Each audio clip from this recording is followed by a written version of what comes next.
Après l'arrivée de Ferran Torres, le FC Barcelone cherche encore un pur numéro 9.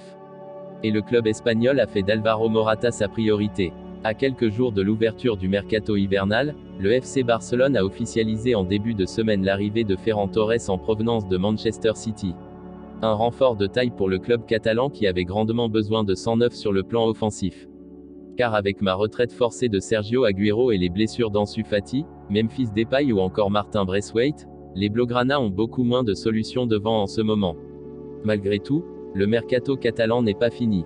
Toujours à la recherche d'un pur numéro 9, les dirigeants catalans ont multiplié les pistes dernièrement. Le nom d'Edinson Cavani a souvent été associé au Barça, tout comme celui d'Anthony Martial pour ne citer que. Mais en cette fin d'année, le président Joan Laporta et ses équipes ont activé une nouvelle piste menant en Italie. Selon les informations d'AS, confirmées ensuite par d'autres médias espagnols, le FC Barcelone est désormais à fond sur Alvaro Morata. Une affaire plus simple que prévu. Alors que la rumeur vient juste de tomber, le quotidien affirme que les négociations sont déjà en cours entre l'attaquant prêté par l'Atlético de Madrid à la vieille dame et le Barça, et celles-ci sont même bien avancées. Le deal n'est cependant pas encore bouclé avec le club turinois et la formation madrilène, qui a encore les droits du joueur, mais tout avance bien avec Alvaro Morata et son agent Juanma Lopez. Le nouvel entraîneur du FC Barcelone, Xavi Hernandez, a même appelé personnellement le joueur de 29 ans. Malgré 23 apparitions toutes compétitions confondues, 7 buts, 3 caviars, avec les Bianconeri cette saison, l'international espagnol, 50 sélections, 23 buts, ne se sent pas bien à Turin et une arrivée au FC Barcelone dès cet hiver est plus que possible. Car comme le rappelle AS, le Barça a prêté Antoine Griezmann à l'Atlético avec une option d'achat de 40 millions d'euros, soit le même prix que celle pour le prêt d'Alvaro Morata à la Juve. Du coup, si le principal concerné est prêté 6 mois au Barça avant un éventuel transfert définitif, tout le monde pourrait s'y retrouver financièrement. Dembélé et le Barça n'arrivent pas à s'entendre. Le dossier sensible qui maintient en haleine tout le FC Barcelone, la prolongation d'Ousmane Dembélé. Depuis des mois, le club Blaugrana cherche à prolonger le Français. Hier avait lieu une réunion au sommet pour boucler l'accord, mais comme l'indique Mundo Deportivo sur sa une, ça se complique sérieusement pour une prolongation. Même chose en une de sport qui évoque un mauvais sentiment lors de la réunion entre la direction, le joueur et ses représentants. En effet, hier soir, nous révélions sur notre site les demandes totalement surréalistes de Dembélé et de son clan à la direction Blaugrana.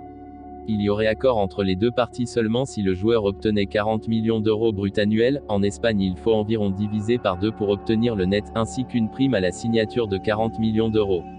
Le clan Dembélé estime que le joueur est l'avenir du Barça, et qu'ils n'accepteront jamais moins que ce qui a déjà été proposé par les Catalans à Erling Haaland.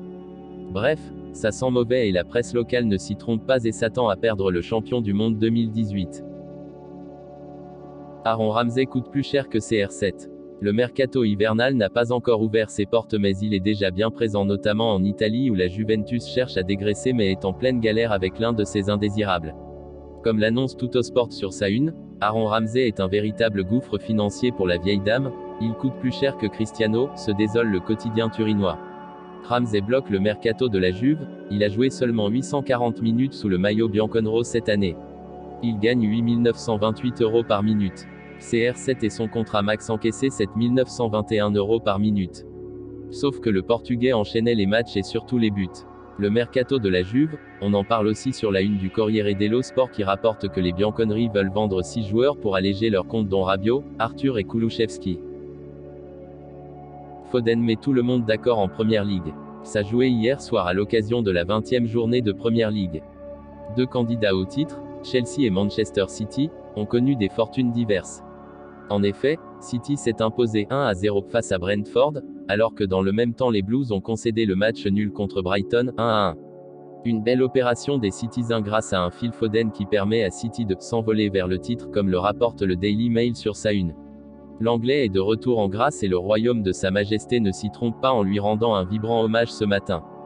The Guardian ou encore le Mirror estiment qu'ils ont bien fait car Foden permet à l'équipe de Pep Guardiola d'accentuer son avance en tête du championnat. En revanche, le tabloïd constate que le but de Welbeck à la dernière minute met à mal les espoirs de titre de Chelsea. Enfin, le Daily Telegraph se régale de la célébration de l'international anglais avec ce titre, Foden vole haut, à l'image de City qui plane sur la Première Ligue ce matin avec 8 points d'avance. Fin de presse avant midi. Retrouvez la prochaine vidéo dans 12 heures. Si vous aimez la vidéo, n'hésitez pas de vous abonner sur la chaîne et d'activer la notification, pour ne rater aucune des prochaines vidéos. Likez, commentez, partagez-la avec vos amis, portez-vous bien et que la paix soit sur vous.